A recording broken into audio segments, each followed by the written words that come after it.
ballad of the young mother's hands. This hand can feel the movement of my baby.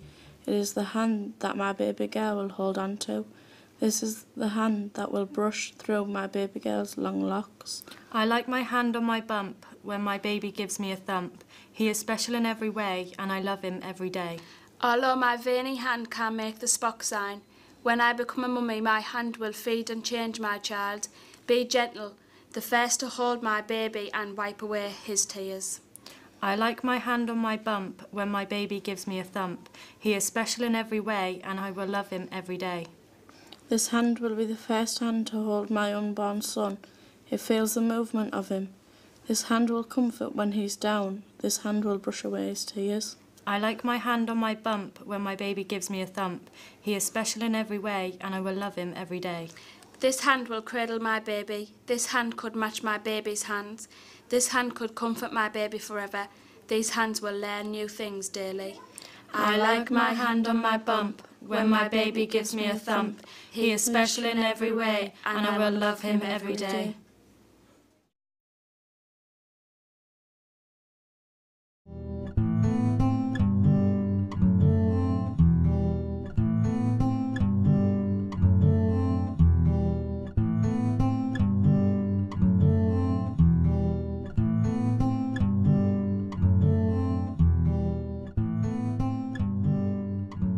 She's holding the test in one hand and she's rubbing the fingers of her other hand together, nervously, again and again.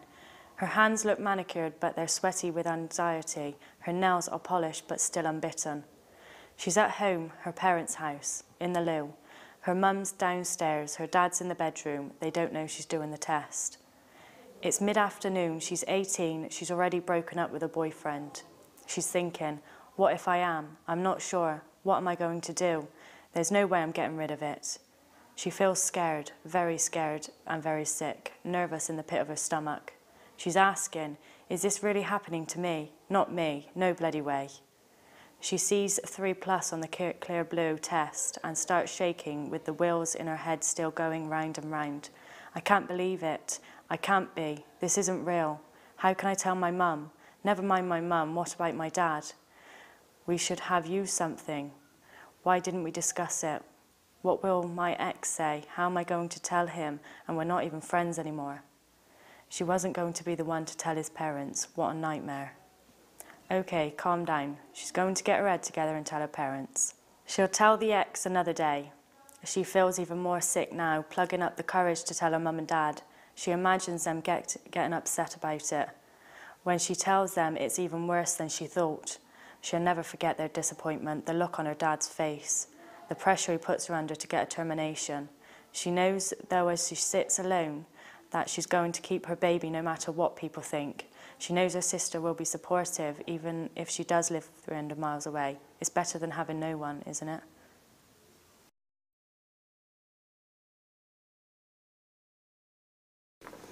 He's taken her home, telling her it's not his. She says, if it's not yours, whose is it? Who do you think I am, the Virgin Bloody Mary? She is in the front room with her boyfriend. She has stopped talking to him.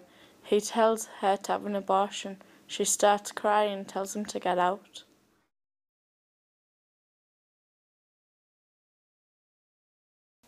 She is sitting in the fairy steps in the Burn Valley, looking at the flowers, the bridge, the river, listening to the birds, trying to decide what to do. In the distance, a woodland and the college she goes to, but will probably have to leave now. The bowling green to the left. Up close, the path slopes down, lined with daisies and dandelions. A squirrel hops across the path and scurries up a tree. Cabbage-white butterflies flutter around her. How is she going to tell her dad? She's always been his little princess, and he's bound to kick off. It was only yesterday he was going on about being on the pill, and if Ricky gets her pregnant, he would kill him. What would people who couldn't have kids think if she has to have a termination? How happy would they be with the same news? It's just so easy to get rid of them these days. She's definitely going to keep the baby. She knows that now, and she's not going to tell her dad.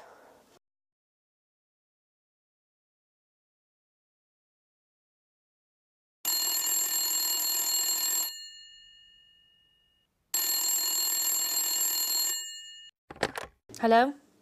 It's you again. I thought you didn't want to know. But it's not the baby's fault. You shouldn't have got me drunk. You said I couldn't get pregnant first time.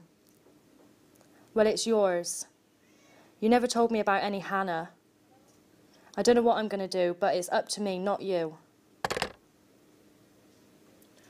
What's this crap I heard about you and that bloke John at the party? Do you want to give Dad another heart attack?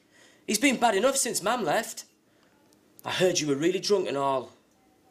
But listen, Fred, it wasn't my fault, and the drinks were stronger than he said. Did he make you do stuff? If he did, I'll batter him. No, but he said he really, really liked me. So you wanted to do stuff with him? I can't believe my sister's such a little slut. Don't call me that. I didn't know anything. I didn't really understand what we were doing till it was too late. He used something, didn't he? What do you mean? He used his thing? Isn't that what boys always do? Like something on his thing? A condom, you know. He said we didn't need one first time. Oh my God, he could have given you anything. Well, he has given me something. What do you mean? Have you got a rash or something? I mean, I'm pregnant. I'm having a baby. Well, you'll have to get rid of it. That's illegal. I know someone who'll do it. What if I don't want to? It's my baby. Who's going to support it? No one round here will want to know you unless he marries you. Dad's ill. The shock might kill him and I'm off to the army soon. Who's going to help you? It's a good job our mum's dead. This would have killed her. Don't be stupid about it. I'm going to arrange it for you. I wish Mum was still here to talk to.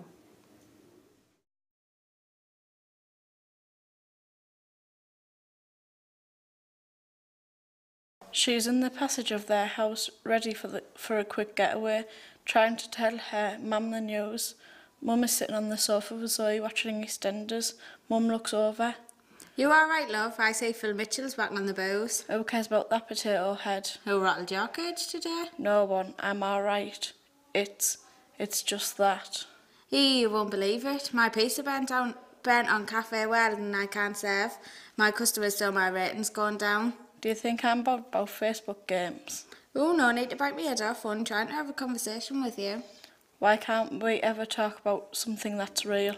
Reality's boring. Same thing every day. Not always. Come and sit down then. Let's have a chat. No, don't worry. I have to pop brown Chrissy's.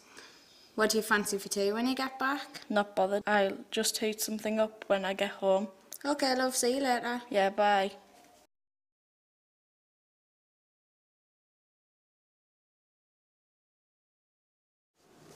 She's craving pure orange juice and Tesco's own chopped tomatoes. She's biting her fingernails while watching TV. Her dad comes in and says, "You're killing cells from your fingers. It's no more difficult to get rid of it, you know." She holds up the scan and snaps. Does that look like a cell from a finger? It's not the same. It's not the same at all. You're too young to be a mam. Obviously I'm not. You stupid cow. You should have been more careful. It's too late for that now. That's what I'm saying. It's not. You could have a termination. I'm not getting rid of it, Dad. But look, you can't look after yourself. So how can you look after a baby? I'll learn. She lights a cigarette. Her dad plucks it from her mouth and walks off smoking it. Well, you can start by giving them up.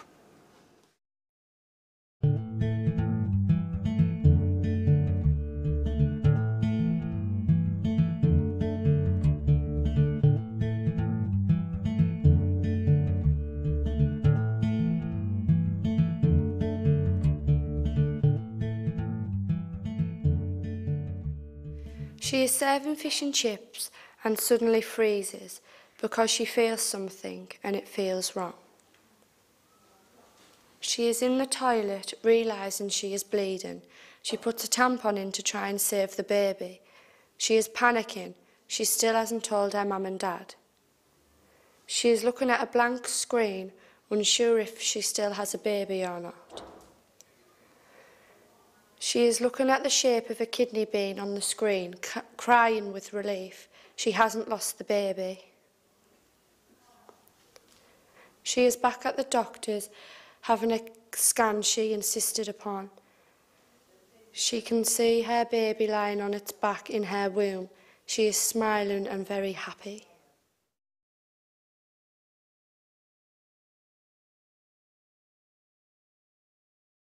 She is crunching ice cubes between her teeth and looking a little crazy. She's sitting reading a book in the living room. Her dad is hoovering up. Dad, have my ice cubes frozen yet? How should I know? Check for us, I've nearly finished these ones.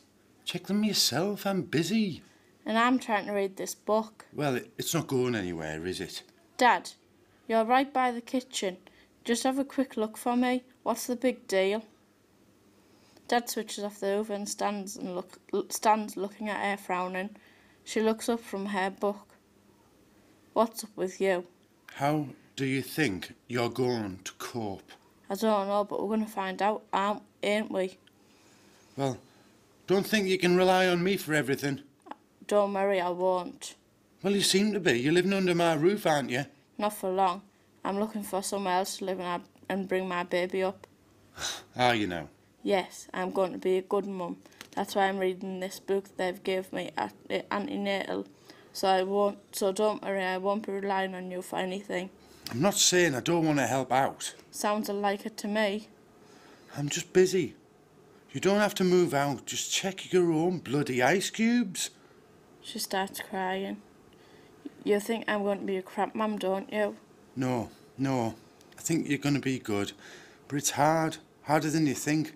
Nothing will prepare you for what it's like, no matter how many books you read.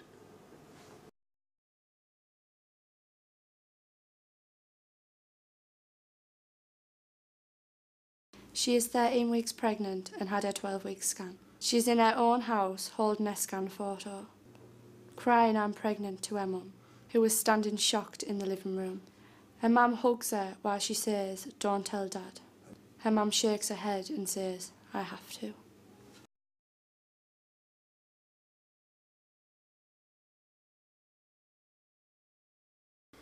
She's in Asda with a shopping trolley, wondering if a year's worth of free shopping is enough to pay for the embarrassment of her waters breaking. She has to stop now and bounce up and down on the spot and catch her breath. When it gets too bad, she sits down in the middle of the aisle with her hands clenched into fists on the floor and she rocks back and forth. She's going to get some paracetamol. She falls against the fridge, groaning and holding her tummy, and slides onto the kitchen floor. She can't get up because of the pain, and her mobile is on the other side of the room.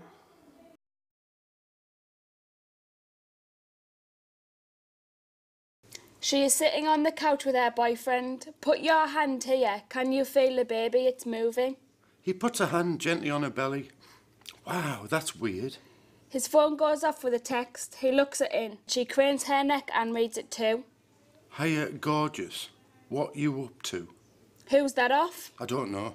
Well, text her back and ask her who it is. He texts back and receives another text. Let me see what it says now. He shows her the phone. I can't believe you never saved my number. Who is it? I told you, I don't know. Text her back now and ask her who it is. He does, and a few moments later receives another text. What does it say? Show me. It says, Laura. So who the hell is Laura? I told you, I don't know. Well, how did she get your number? I don't know. Liar. I'm going to bed. She exits. Later, he wakes up and says, I've been texting her back. I know who it is. well, if you text her again, it's over. Give me the phone. Why? Because I'm going to text the slut. She texts Laura a message that says, I'm going to hit you. and keeps the phone in her hand. A few moments later, a text arrives. She reads it and looks at him with distraught and anger. He says, what's it say? It says he has been texting me asking me for dirty pictures so he can have a wank over them. She's lying. You dirty bastard. I said she's lying. I don't believe you. Go. What? I said go. Just get your stuff and get out. He starts crying, gathering up his things. She sits watching him. Without looking back, he leaves. Later, she gets a text from him that says, take me back or I will kill myself.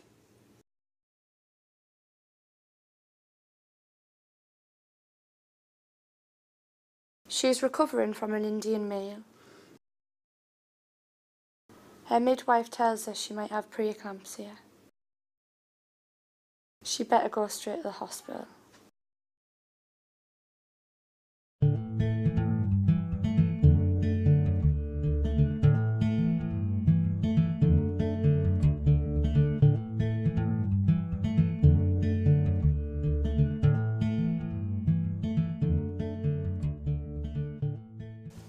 first sight of my baby after a long labour. I was in labour for 11 hours when eventually my son was brought into the world. My partner looked at me and started to cry, which set me off. The midwife passed me our son. He was red raw like a ripe strawberry with a scarlet mark across his face from the forceps. He looked at me and let out an almighty wail. At this point I thought he didn't like me. Liam, I said, he doesn't like me. But he couldn't speak because he was too busy sobbing his heart out. Everything inside me was slowly collapsing. I felt close, skin to skin, but also so far away, separate. The midwife took him and weighed him, £8.14.5. She handed him back and I fed him a little, but I was sinking into a river of sleep. So Liam took him in his arms for the first time.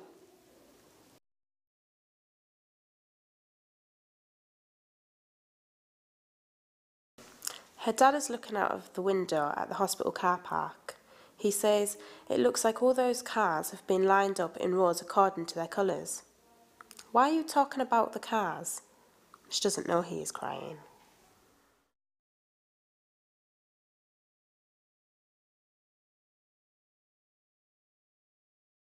She is in critical care for 2 days after giving birth. Her kidney nearly gave in during labour, and her blood pressure was over 200 because she had a fever. She slipped in and out of consciousness. Her baby is in an incubator beside her bed. She sees the faces of the visitors looking worried. She hears their voices. Is she going to be all right? Yes, she's going to be fine. Her dad's driving her home from the hospital. She's in the back seat with the baby. I bet you're looking forward to getting home, he says. But she's already fallen asleep. She's finally got her baby home after being in special care for 7 days. She is worried that she'll have to go in because of the jaundice test. She's sitting in a chair in the hospital crying because her baby might have to go back in for tests.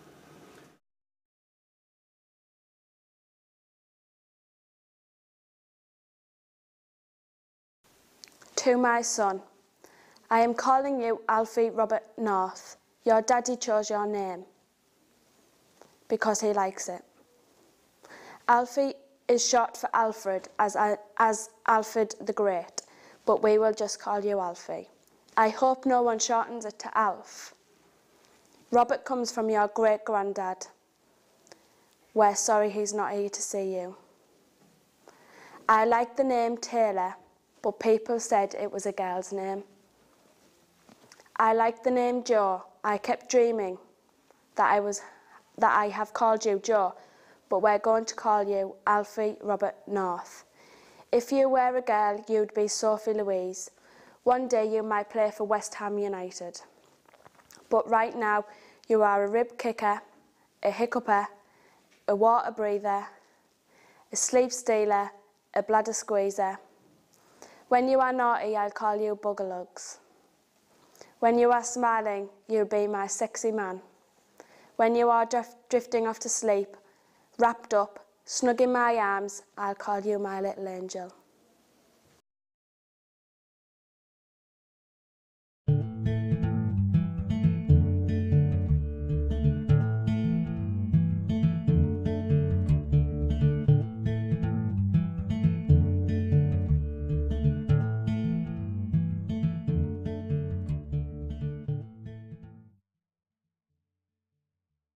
Don't try and bath him or you'll sure drown him. But if you do, first check the water is tepid. Yes, tepid. This means a little bit warm. Use the baby thermometer. Make sure there is bubble bath and at least 12 rubber ducks and the swimming square in mummy whale.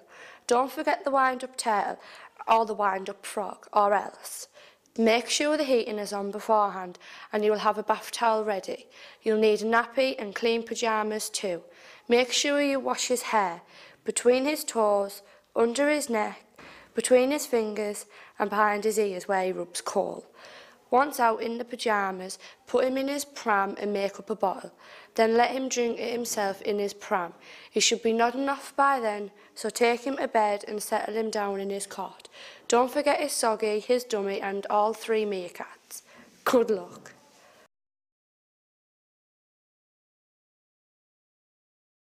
She has the baby blues. She can't stop crying. She doesn't know why she feels like this, Dad says. What the hell is wrong with you now? I don't know, I just feel so depressed. I think I've got postnatal depression. I just want to sleep all the time, leave me alone. Dad shakes his head. I think you should go for a check-up. Are you taking your iron tablets? I keep forgetting to. Dad shakes his head.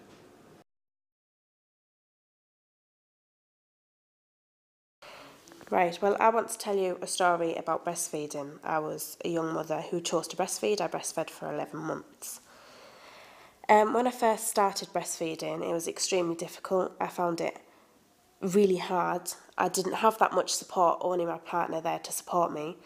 I was given, I'd say, misleading advice that things like that I wouldn't get things like mastitis, that I could express once my child was 6 weeks.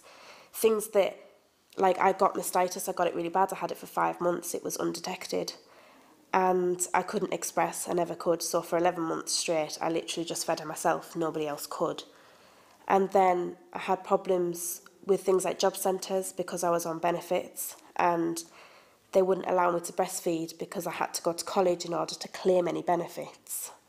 So they told me to put my child on a bottle, which she wouldn't take. And I also had problems, things like feeding around the town.